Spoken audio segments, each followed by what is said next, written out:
Good morning, everyone. This is your Nilofer ma'am. I hope you all are fine at your homes and your study is going well. So, as you all know, that we are doing the syllabus of internal assignment B2. Our subject is English literature, and in today's video, I will explain you lesson 8B, and the topic of the lesson is fire, friend, and foe. As you have already seen that yesterday we have completed our lesson 7B, and the topic of the poem was Dad and the Cat and the Tree. From today, we will start a new lesson that is about fire. So, fire, it can be our friend and it can be our enemy also. So, when we are using fire wisely, then it can be our friend, and when we are using fire foolishly, then it can be our enemy. If we can control fire, अगर हम control कर सकते हैं fire को, then it is our friend. If it is out of control, then it becomes our enemy. जब ये हमारे control के बाहर चली जाती है, तब हमारी शत्रु, हमारी दुश्मन बन जाती है. So as you see that every time many persons are injured due to these type of fire accidents. So क्या होता है, at that time fire becomes out of control. Out of control हो जाती है, और वही रीज़न होता है कि वो हमारी शत्रु बन जाती है. So that is being told in the lesson also. So let's get started. Fire is both useful and dangerous. Like I told you, fire जो होती है वो उपयोगी भी होती है और डेंजरस, खतरनाक भी होती है. What is fire? आग क्या होती है? How did we discover it? इसे मनुष्य ने, मीन्स हमने कैसे खोजा था. How do we control it? और हम इसे किस तरीके से कंट्रोल करते हैं, that is being told in the lesson. Early man didn't know what was fire, but he must have seen the damage it could cause. जो आदि मानव हुआ करते थे, अर्ली मैन, उनको नहीं पता था कि आग क्या होती है, बट लेकिन वो ये ज़रूर जानते होंगे कि कितना डैमेज ये कर सकती है, किस तरीके से नुकसान कर सकती है. He must have watched lightning and volcanoes long before he begin to use fire himself. So इससे पहले कि जो आदि मानव था उसने आग का इस्तेमाल करना शुरू किया था, उपयोग करना शुरू किया था, इससे पहले ही उन्होंने शायद देखा होगा कि किस तरीके से जो लाइटनिंग होती है, बिजली चमकती है आकाश में, वोल्केनोज फटते हैं, उनमें से आग निकलती है. सो इस तरीके से उन्होंने देखा होगा कि क्या रिजल्ट हो सकते हैं फायर के, इससे पहले कि वो खुद फायर को यूज़ करना शुरू करते. Fire was powerful and dangerous. बहुत पावरफुल, शक्तिशाली और ख़तरनाक थी. And he was frightened. और तब क्या हुआ करता था, ही वॉज फ्राइटेंड. जो आदि मानव था वो आग से डरता था, because as you have read in SST also that the early man were like animals. they used to eat raw meat, they used to live in jungles, in forest. तो जिस तरीके से animals are scared with fire, so same था कि जो early man थे वो भी फ्राइटेंड थे, बिकॉज उन्होंने देखा था कि कितना डैमेज जो है वो फायर कर सकती है in the form of lightning and volcanoes. Fire may have puzzled early man, but we now know that fire is the result of a chemical reaction. So जो fire है उसने जो early man, आदि मानव थे, उनको puzzle means होता है उलझा दिया था, उलझा दिया होगा शायद. बट लेकिन आज हम जानते हैं कि जो फायर है वो एक केमिकल रिएक्शन है, केमिकल रिएक्शन का रिजल्ट है.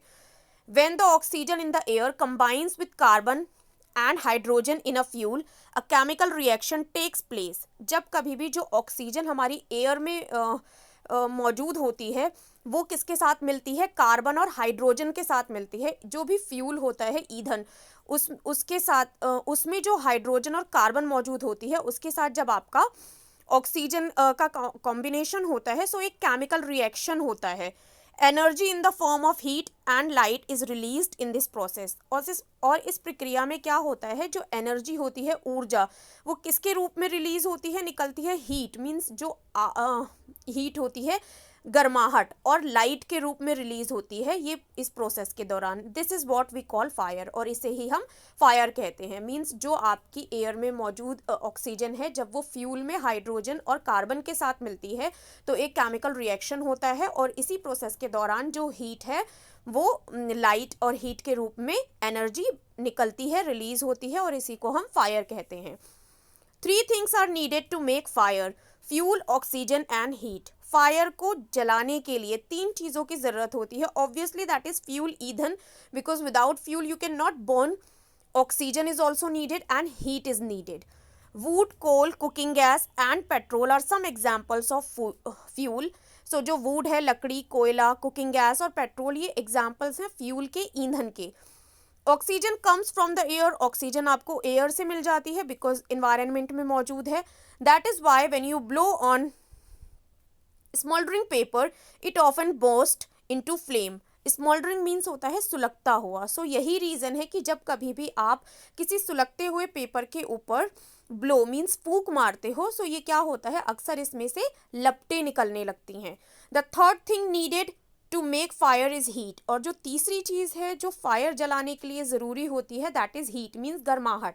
Fuel and oxygen do not make fire by themselves. Fuel और ऑक्सीजन जो होते हैं ये दोनों आपस में मिलकर फायर नहीं बनाते हैं.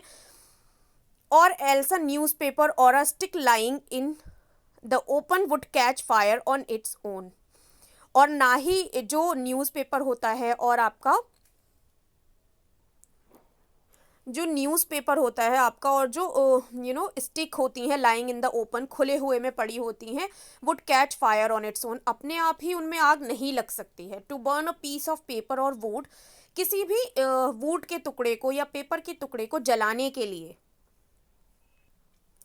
We heat it before it catches fire. किसी भी लकड़ी के टुकड़े को जलाने के लिए, कागज़ के टुकड़े को जलाने के लिए हम पहले उसको हीट देते हैं जब तक कि वो आग ना पकड़ ले. We generally do it with a lighted match. So ज़्यादातर तो जनरली सामान्यतः हम किससे जलाते हैं, हीट हम देते हैं जली हुई माचिस से. Every fuel has a particular temperature at which it begins to burn. जो भी ईंधन होता है उसका एक पर्टिकुलर टेम्परेचर होता है, तापमान होता है जिसके ऊपर वो जलना स्टार्ट करती है. मीन्स अगर वो उस टेम्परेचर पर तक हीट उसको मिल जाती है, then it started burning. This temperature is called the flash point और kindling temperature of the fuel. और इस टेम्परेचर को flash point which we can say in Hindi ज्वलन बिंदु, फ्लैश पॉइंट और किंडलिंग टेम्परेचर जो है वो बोल सकते हैं. मीन्स अगर कोई भी फ्यूल जो है वो अपने फ्लैश पॉइंट तक हीटेड हो जाता है, then it started burning. It is sometimes said that fire is a good servant but a bad master. अक्सर ये कहा जाता है कि जो फायर होती है, आग होती है, वो एक अच्छी सर्वेंट है बट बैड मास्टर है. It only means that fire is very useful as long as it is kept under control. इसका मतलब यही है कि फायर बहुत यूजफुल है, उपयोगी है, पर केवल तब तक जब तक ये आपके कंट्रोल में है. मीन्स अगर आपके कंट्रोल में है then it is your servant and you can use it. when it is out of control then it becomes master. जब ये आपके कंट्रोल के बाहर निकल जाती है तब ये आपकी मालिक बन जाती है and that time it becomes dangerous.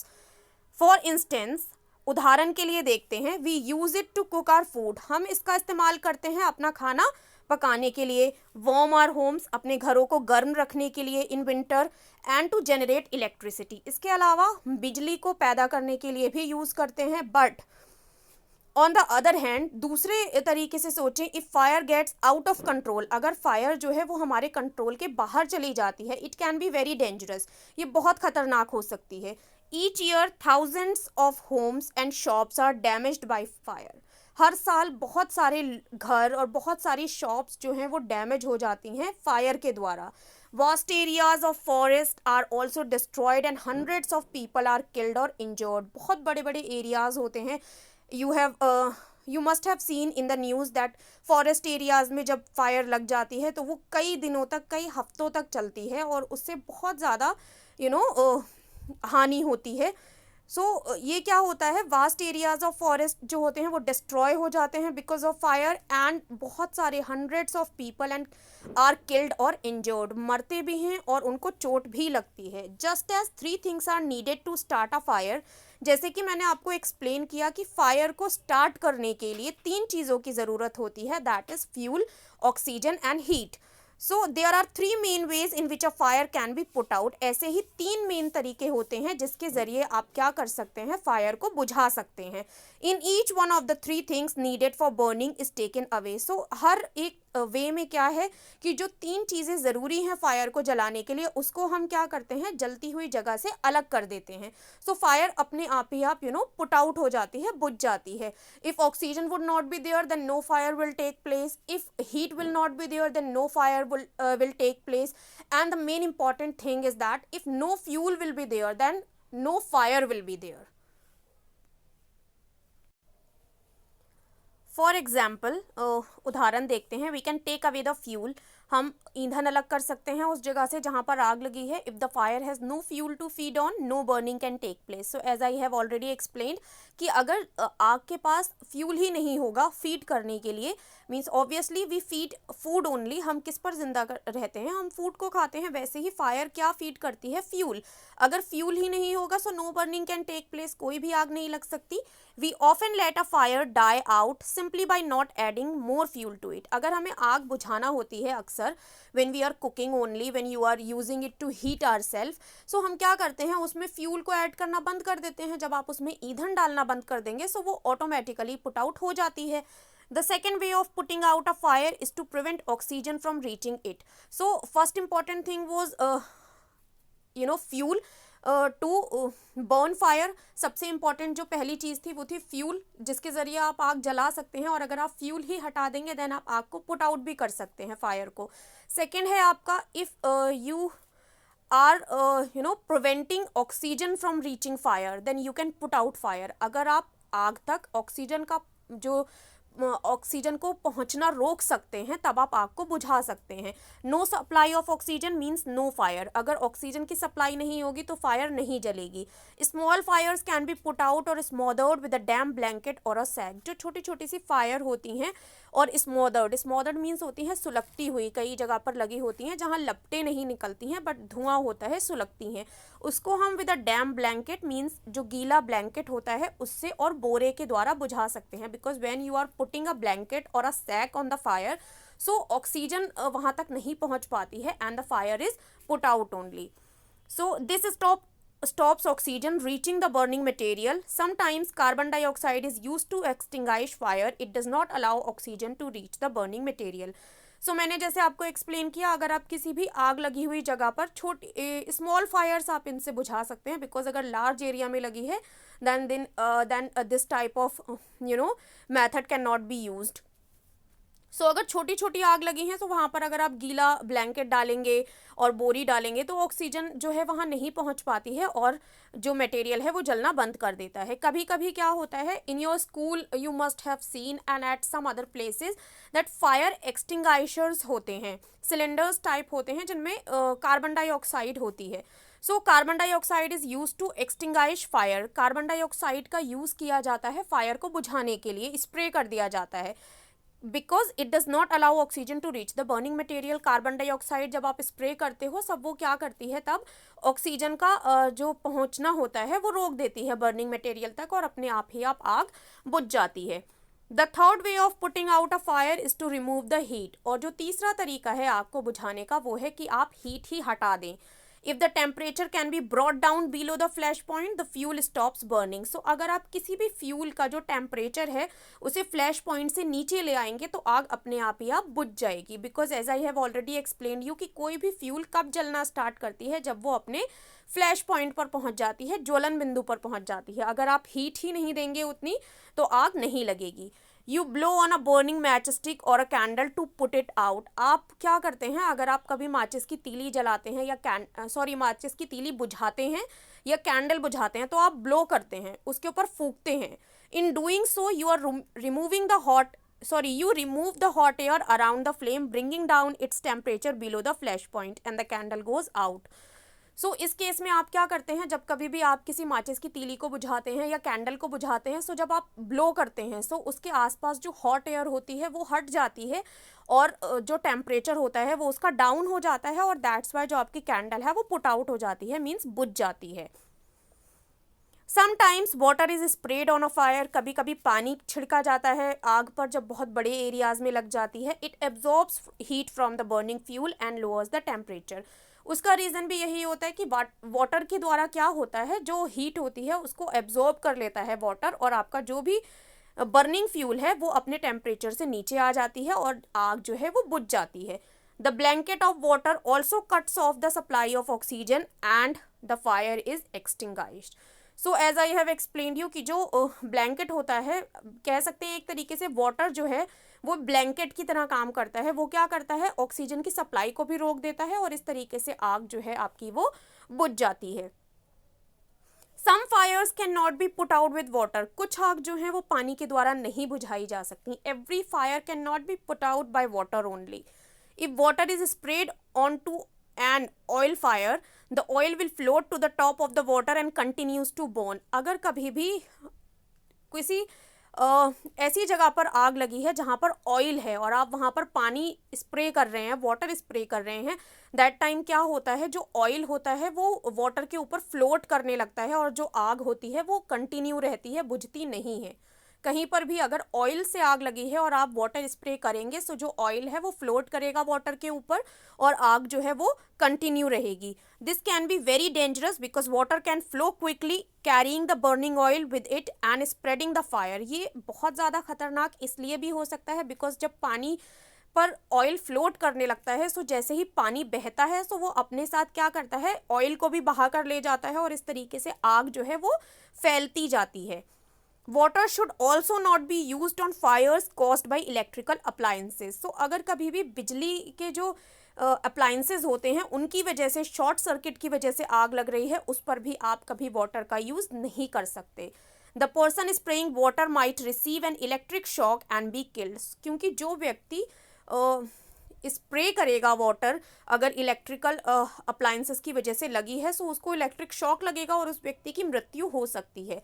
A carbon dioxide extinguisher is the best thing to fight an electrical fire. So अगर कहीं पर भी बिजली के कारण आग लग जाती है, इलेक्ट्रिकल अप्लायंसेस की वजह से आग लगती है, so the best thing is that कि आप उसके ऊपर कार्बन डाई एक्सटिंग्विशर से कार्बन डाइऑक्साइड को स्प्रे कर दीजिए, ऑक्सीजन वहां नहीं पहुंचेगी and the fire is put out. We spend millions of rupees each year in fighting fires. हम क्या करते हैं, मिलियंस ऑफ रुपीज़ हर साल खर्च करते हैं फायर से लड़ने के लिए. And we spend more trying to find new ways to preventing fires from happening and getting out of control. और हम नए नए तरीके ढूंढते हैं, उससे भी ज़्यादा हम खर्च करते हैं नए नए तरीके ढूंढने के लिए कि किस तरीके से हम जो है फायर को प्रिवेंट कर सकते हैं, आग को रोक सकते हैं और इसे आउट ऑफ कंट्रोल होने से रोक सकते हैं. On the whole we have learned rather well to control fire and put it to good use in our everyday life. So अगर हम पूरे तरीके से देखें तो हमने ये सीखा कि rather well to control fire and put it to good use to our everyday life. हम क्या करें कि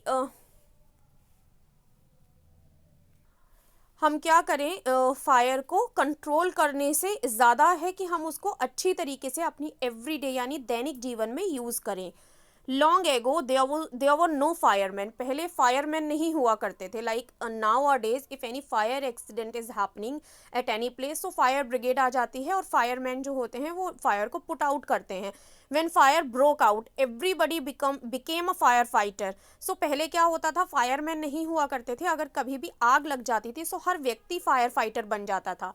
पीपल फॉर्म्ड ह्यूमन चेन्स. लोग क्या करते थे, ह्यूमन चेन्स बना लेते थे. They still do if required. और अभी भी की जाती है अगर रिक्वायर होती है, as you can see in the picture also.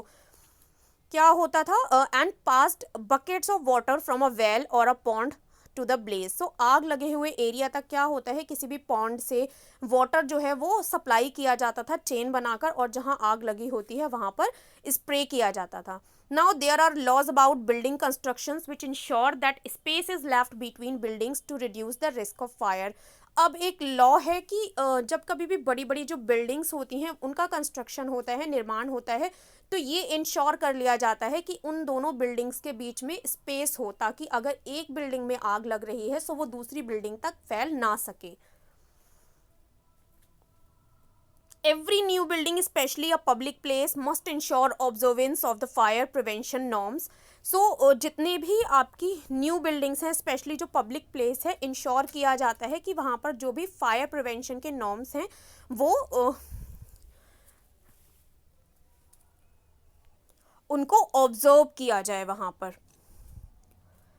Bands of fire fighting workers with special equipment known as fire brigades are there to put out fire. So जो बैंड्स होते हैं, समूह, बैंड्स मीन्स होता है दल, टोली, जो समूह होते हैं फायर फाइटिंग वर्कर्स के, जिनके पास स्पेशल इक्विपमेंट्स होते हैं उनको फायर ब्रिगेड के नाम से जाना जाता है, और वो लोग क्या करते हैं, फायर को बुझाते हैं। Fire fighters are highly trained people, ये बहुत ट्रेंड पीपल होते हैं, इनको ट्रेनिंग दी जाती है।